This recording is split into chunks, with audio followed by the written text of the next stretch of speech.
एक देशभक्ति सॉन्ग को लेकर प्रस्तुत हो रही है हमारे संस्थान की छात्रा शिवानी। ऐ मेरे वतन के लोगों, तुम खूब लगा लो नारा, ये हिंद है हम सबका, लहरा लो तिरंगा प्यारा। वाकई में जब इस देशभक्ति गाने को हम सुनते हैं तो हमारे रोम रोम में राष्ट्रभक्ति की भावना प्रबल हो जाती है। हम राष्ट्रभक्ति की भावना से ओतप्रोत हो जाते हैं। तो आइए अपनी सुमधुर आवाज में इस देशभक्ति गीत को प्रस्तुत करने के लिए हमारे बीच उपस्थित हैं शिवानी।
प्रस्तुति।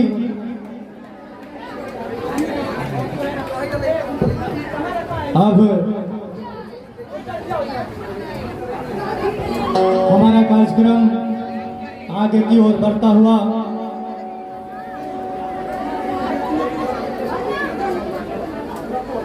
हर वक्त मेरी आंखों में मातृभूमि का स्वप्न हो, हर वक्त मेरी आंखों में मातृभूमि का स्वप्न हो। जब कभी मरूं तो तिरंगा मेरा कफन हो, और ख्वाहिश नहीं जिंदगी में, और कोई ख्वाहिश नहीं जिंदगी में। जब कभी जन्म लूं तो भारत मेरा वतन हो, भारत मेरा वतन हो। कार्यक्रम को आगे बढ़ाते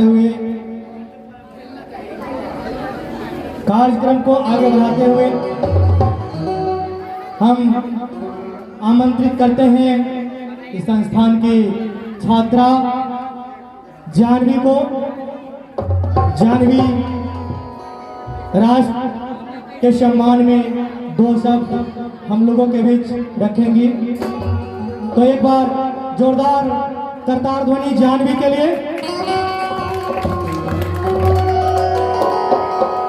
आदरणीय अतिथि महोदय, अध्यापक जी, प्रधानाचार्य जी एवं मेरे छोटे बड़े साथियों, आज हम सभी यहाँ पे स्वतंत्रता दिवस मनाने के लिए एकत्रित हुए हैं।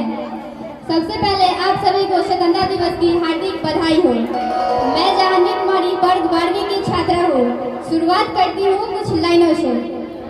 जब आँख खुले तो धरती हिंदुस्तान की हो, जब आँख खुले तो धरती हिंदुस्तान की हो, जब आँख बंद हो तो यादें हिंदुस्तान की हो।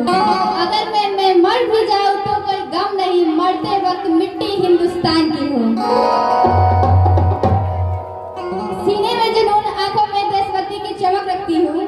सीने में जुनून, आंखों में देशभक्ति की चमक रखती हूँ। दुश्मन की सांसें थम अपने आवाज में वो दमक रखती हूँ। सबसे पहले मैं उन वीरों को सशक्त नमन और धन्यवाद देती हूँ जिनको सैकड़ों कुर्बानी की बदौलत आज मुझे आजादी मिली है। आप सभी इस बात से भली भांति परिचित होंगे कि हमारा प्यारा भारत देश 200 वर्षों तक ब्रिटिश शासन के अधीन रहा है।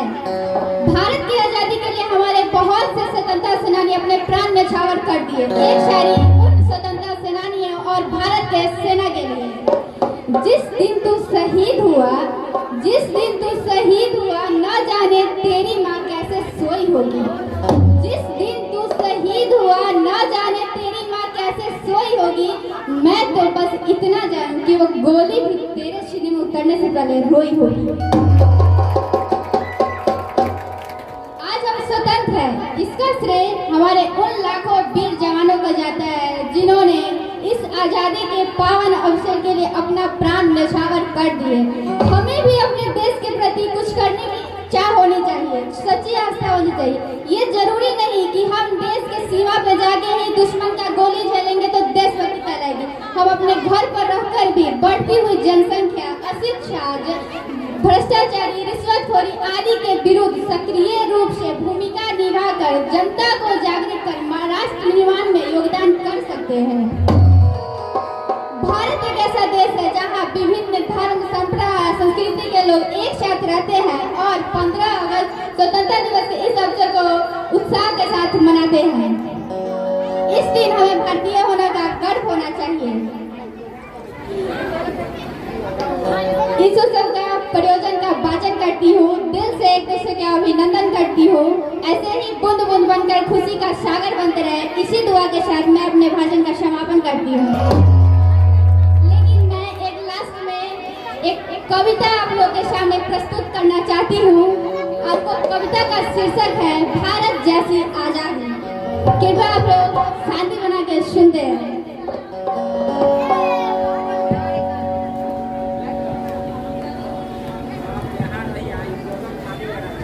तो मैं सबसे पहले ये कहना चाहूंगी कि कुछ लोग ऐसा समझते हैं कि हमें आजादी नहीं है, चाहे वो हिंदू हो, मुस्लिम हो, सिख हो, ईसाई है, उनको लगता है कि भारत में आजादी नहीं है। उनके लिए मैं विशेष तौर पे कहने वाली हूँ, सब कुछ तो अपने मन के ही करते हो, अपने मन के पहनते हो, अपने मन के बोलते हो, जो मन करता है वो करते हो, फिर कैसे आज़ादी नहीं है? उन्हीं के लिए मैं एक लाइन लिखी हूँ, जो मन चाहे वो करते हो, जो मन चाहे वो करते हो, जो मन चाहे वो पहनते हो, जो दिल चाहे वो बोलते हैं, सब कुछ तो अपने मन के करते हो। ऐसा सब कुछ एक साथ में और कहाँ मिलेगा? और भारत जैसी आज़ादी कहाँ मिलेगी? भारत जैसी आज़ादी तुमको और कहीं नहीं मिलेगी। बेवफा निडर होके जब तुम पीएम से गाली देते हो, बेवफा निडर होके जब तुम पीएम को गाली देते हो, आज़ादी को धोखा कर अपने मन से करते हो। जाकर देखो नॉर्थ कोरिया, तुमको पता चल जाएगा। जाकर देखो नॉर्थ कोरिया, तुमको पता चल जाएगा आज़ादी का सही मतलब, तब तुमको समझ में आएगा। मैं बताना चाहूँगी कि बहुत कम लोग होंगे जिनको पता होगा नॉर्थ कोरिया में तानाशाही व्यवस्था चलती है। वो अपने मन से बाल तक नहीं कटा सकते हैं, और आपको इंडिया में क्या नहीं मिलती है। उन लोगों को देखिए, अपने बाल तक मन से नहीं कटा पाते हैं, उनसे पूछिए सही का आज़ादी का क्या मतलब होता है। मैं इसी पर यह लाइन लिखी, जाकर देखो नॉर्थ कोरिया, तुमको पता चल जाएगा। जाकर देखो नॉर्थ कोरिया, तुमको पता चल जाएगा आज़ादी का सही मतलब, तब तुमको समझ में आएगा। वहाँ चाह कर भी तुम अपने मन से बाल न कटा पाओगे कि कुछ भी अपने मन की तो जेल में डाले जाओगे। जिंदा होकर भी तुम खुद को मरा पाओगे। भारत जैसी आज़ादी तुम और कहीं ना पाओगे। भारत जैसी आज़ादी तुम और कहीं ना पाओगे। कश्मीर के लोग सुनो, एक बात तुम्हें बतलाती हूँ। कश्मीर की लोग सुनो, एक बात तुम्हें बतलाती हूँ। सीधी सादे बात कहूँ ना, बात मत में घुमाती हूँ। कुछ पत्थरबाजों के वजह से तुम आतंकी कहलाओगे। कुछ पत्थरबाजों की वजह से तुम आतंकी कहलाओगे, और फौज तुम्हारा साथ न दे तो सब मारे तुम जाओगे। जो लोग फौज को गाली देते हैं, हमारे जो सैनिक खड़े रहते हैं कश्मीर में, और जो लोग उनको गाली देते हैं, तो मैं उनको बताना चाहूँगी। एक वीडियो आया था कि कुछ बच्चों की फौज ने अपने पास रख लिया, तो उन्होंने यही कहा था कि इनको नहीं रखते तो इनको गोली से मार दी जाती। जो उनको पत्थर पकड़ाते हैं, उनकी मौत का सबसे बड़ा जिम्मेदार वही होते हैं। जो लोग समझ नहीं पाते हैं, तो ये उन्हीं के लिए। कश्मीर के लोग सुनो, एक बात तुम्हें बतलाती हूँ। कश्मीर की लोग सुनो, एक बात तुम्हें बतलाती हूँ। सीधे सादे बात को मैं घुमाती हूँ। कुछ पत्थरबाजों की वजह से आतंकी कहलाओगे। कुछ पत्थरबाजों की वजह से आतंकी कहलाओगे, और फौज तुम्हारा साथ न दे तो तुम गोली से मारे जाओगे। चंद पैसों के लालच में जो हाथ में पत्थर उठाते हैं, चंद पैसों के लालच में जो हाथ में पत्थर उठाते हैं, शायद तुमको पता नहीं कि उस मौत को गले लगाते हो। खुद फूलों के घाटी को तुम कांटों में भर जाओगे। खुद फूलों के घाटी को तुम कांटों में भर जाओगे, और आखिर में अपने ही कर्म पे तुम पछताओगे। भीड़ भरी इस दुनिया में जब खुद को अकेला पाओगे, तभी भारत को अपने ही साथ खड़ा तुम पाओगे। क्योंकि भारत जैसी आज़ादी तुमको और कहीं ना पाओगे। भारत के कुछ लोग बताते हैं ऐसा क्यों करते हैं? जनगण के मुख बनाए और फौरन एंथम पे मरते हो। जनगण के मुख बनाए और फौरन एंथम पे मरते हैं। बहुत से लोगों का ऐसा कहना है कि जनगण पे स्टैंड जो होते हैं उसको खत्म कर दिया जाए, बंद कर दिया जाए। क्यों भाई, इसको क्यों खत्म कर दिया जाए? 52 सेकंड के तो नेशनल एंथम पे खड़े नहीं हो सकते हैं। उन लोगों को नहीं सोचे जो फांसी पे लटक गए, जो माए अपने बच्चों को अर्थियों के देखा, जो विधवा हो गई, जो मेहंदी हाथों औरत अपने पति का अर्थी सजाई, उनके बारे में नहीं सोचा। किसी तो 52 सेकंड में अंधेर पर खड़े होने पर आपको शर्म आती है, तो ऐसे लोग हिंदुस्तानी कहलाने की कोई हक नहीं है मेरे नजर में। तो उन्हीं पे मैं लिखी हूँ। भारत के कुछ लोग बताओ ऐसा तुम क्यों करते हो? जनगण मन पे मुख बनाए और फौरन एंथम पे मरते हो। टैलेंट की यहाँ कमी नहीं, पर बाहर से टैलेंट लाते हैं। टैलेंट की यहाँ कमी नहीं, पर बाहर से टैलेंट लाते हैं। सच्चाई को अनदेखा कर झूठ को सहारा देते हैं।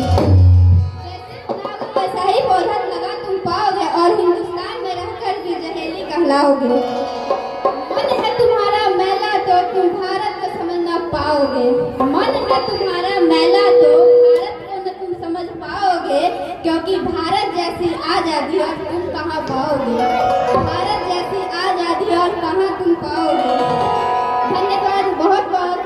और मैं बस प्रणाम करती हूँ सबको, और जिनको ये बुरा लगा उनको सॉरी बोलना चाहती हूँ। मेरे दिल में बहुत गुस्सा है कि चीज़ों के लिए, और मैं चाहती हूँ कि मेरे देश के लोग इतने शहीद हो रहे हैं आए दिन, मतलब कैसा होता होगा। उनके घर का माहौल फील भी नहीं कर सकते हैं, सिर्फ सुनते हैं, 2-4 मैसेज कर देते हैं, स्टेटस डाल देते हैं। उनके परिवार से पूछो ना, जिनके 2-2 महीने के बच्चे बिना माँ बाप के कैसे रहते होंगे। तो मैं बस यही कहना चाहूँगी कि अपने देश को आगे बढ़ाएं, तो हम भी पहले पहल कर सकते हैं, हमें ही करना चाहिए और कोई नहीं करेगी। इतना ही करके मैं अपने आप को विराम देती हूँ। जय हिंद, जय भारत। बहुत बहुत एक बार जोरदार ताली इनके लिए। मैं अपने देश के तिरंगे की शान में चंद पंक्तियां पढ़ना चाहूंगा। 3 रंग का वस्त्र नहीं है, 3 रंग का वस्त्र नहीं है, ध्वज देश की शान है, हर भारतीयों के दिलों का स्वाभिमान है।